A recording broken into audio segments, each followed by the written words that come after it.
Vətən uğrunda canından keçən şəhidlərimizi bir dəqiqəlik sükutla yad etməyi sizdən xahiş edirəm.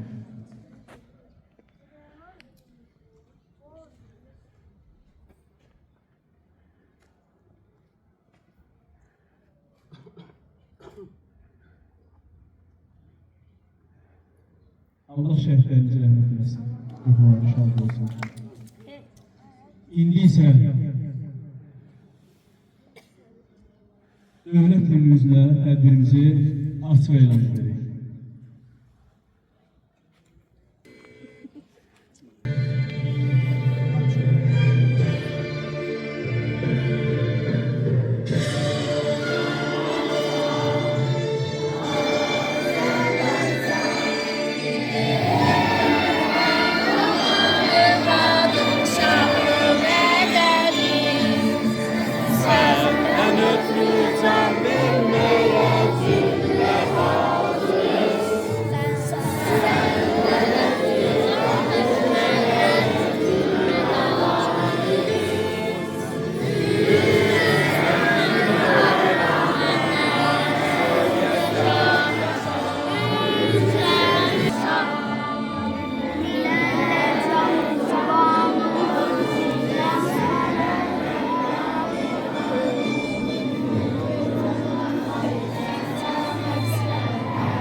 Əziz şahidlər, bildiyiniz kimi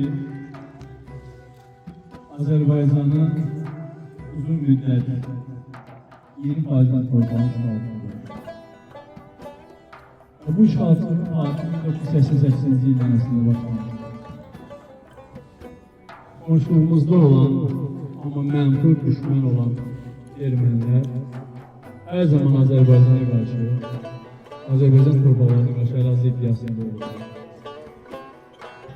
88-ci ildən başlayan, 90-cı illərdə aktiv hərəkətə keçən torpaqlarımızın işğalı 1994-cü ilə qədər bilirsiniz ki, davam etdi.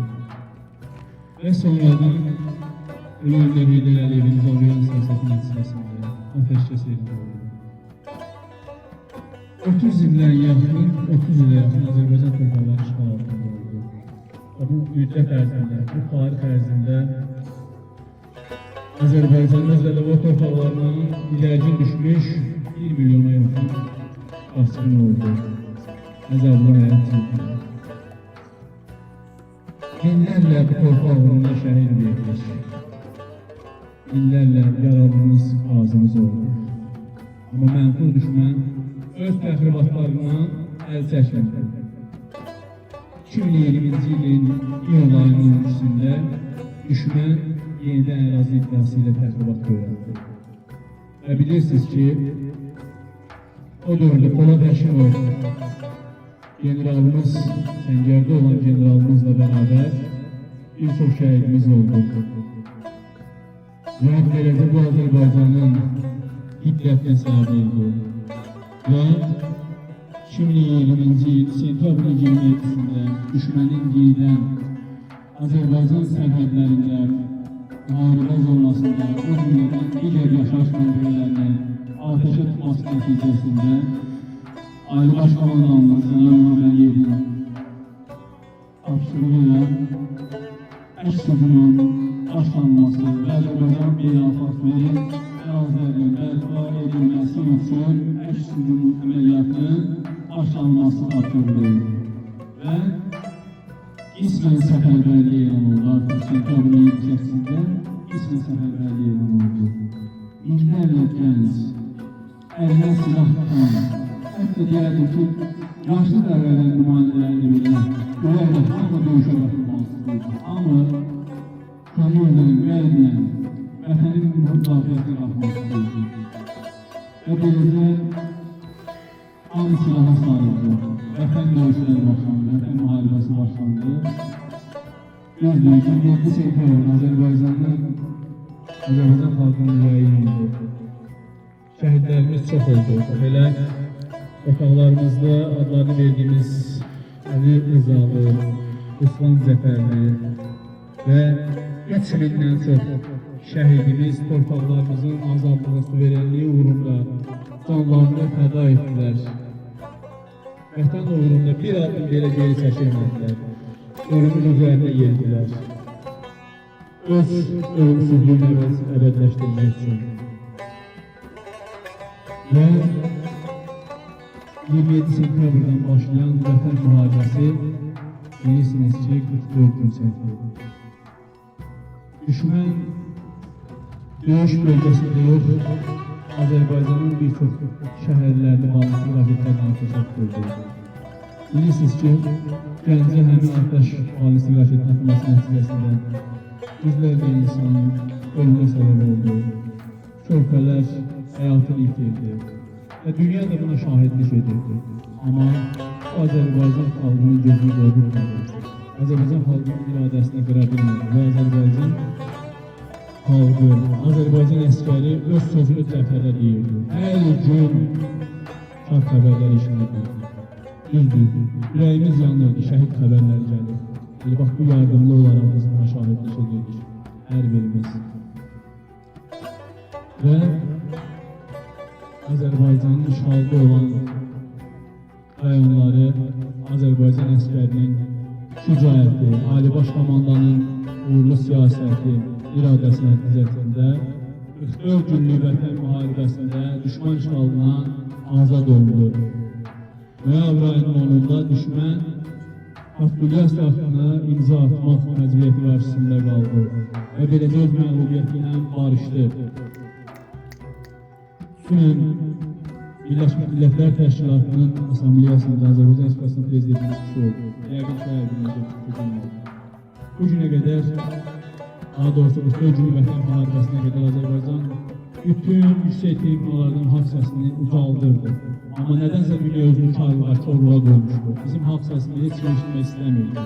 Amma 44 günlük vətən müharibəsindən sonra Azərbaycan öz suverenliyini bərpa edir. Halbuki BMT-nin 4 qətnaməsi vardı ki, uzun illərdir ki, icra olunmurdu. Azərbaycan haqq səsini, Azərbaycan torpaqlarının işğal edilməsini heç kim qəbul etmək istəmirdi.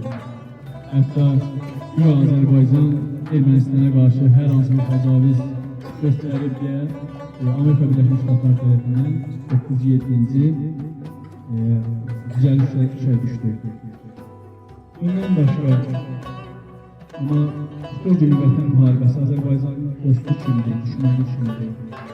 Azərbaycanın xalq səsində onu müdafiə edən qardaşı kimdir? Sapı bəlli oldu və beləcə bizim xalq səsimiz dünya dövlətləri artıq birinci növbədə biz onu anladıq ki, əgər güclüsənsə, Ali Baş Komandan demişkən, demək, ədalət səndədir. Və beləcə torpaqlarımız işğaldan azad olundu. Artıq bilirsiniz, 2023-cü il sentyabr 19 sentyabrın 23-də Azərbaycan ərazisində Arsaq adlandırılan qondarma respublikada sübut edir. Azərbaycan öz ərazi bütövlüyünü təmin elədi və o gündən Azərbaycan ərazilərinin suverenliyini kimi tarixə düşdü. Bugün biz fəxrdir, böyüklüyük. Ürəyimiz yansa da. Torpaq Mən şəhidəm, ölməmişəm.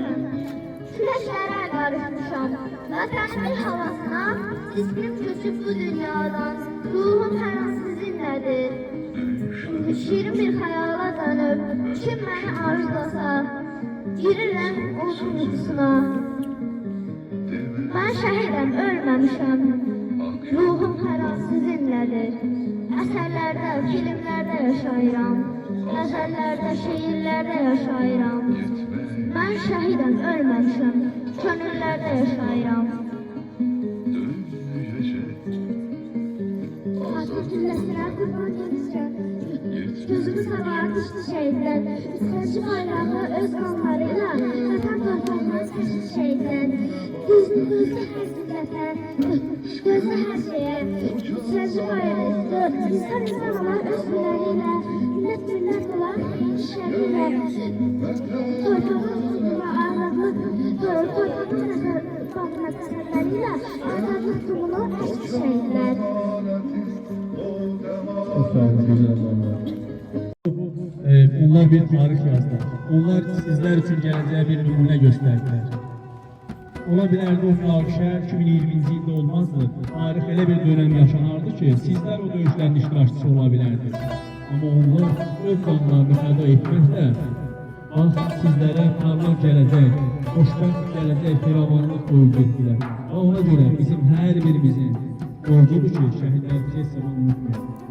Onlara ehtiramımızı, şəhid valideynlərinə, şəhid atalarına ehtiramımızı heç zaman unutmayalım. Çünki onlar vətən tarixini yenidən yazdılar. Çağdaş Azərbaycanın tarixini yenidən yazdılar. Bayaq qeyd edirdim. Birləşmiş Millətlər Təşkilatının keçirilən iclasları başlamandan artıq Azərbaycanda yeni çağ, yeni dönəm başlayır. Azərbaycan bu firmadan artıq öz ərazilərin itilməsinə yox, ərazi suverenliyindən, bölgədə sülhün bərqərar edilməsindən danışır. Və biz hər zaman düzdür, vətən olaraq, millət olarak sülhün kanunda olmuşdur. İnsan kanunu kötülməsinin karşı çıkmışdır. Ama yine de hızlı olmak iktidarındayız. Çünkü deyir, uyuyor ama düşman uymaz. Bu tarih tekrarlanmasın diye. Bilirsiniz de Ermeni vandalizmi təkcə Qarabağ müharibəsində olmuyor. 1905-ci ilin soyurumu, 1918-ci ildə 18-ci ilin soyurumu, 37-ci ildə baş verir repressiya dövründə başda duran müstəntiqlər, ədalətsiz qərar və Azərbaycan ziyalılarının, Azərbaycançılıq məhkəməsinin əleyhinə çıxan əsəbini Erməni vandalizmidir. Bu günləri onların köşü qazanıb. Halbuki Azərbaycanı təhdid edənlər artıq Bakıda həbsxanadadırlar. Sizi azad gələcək, firavan gələcək gözləyirəm. Buna görə sizin də səngəli və sizin o torpağınızı, onun arxasında görkəm dayanmaq, sadəcə olaraq dərslərinizə, müəllimlərin verdiyi topçulara, valideynlərinizin sivrillərini, ruhlarını qorunmalısınız.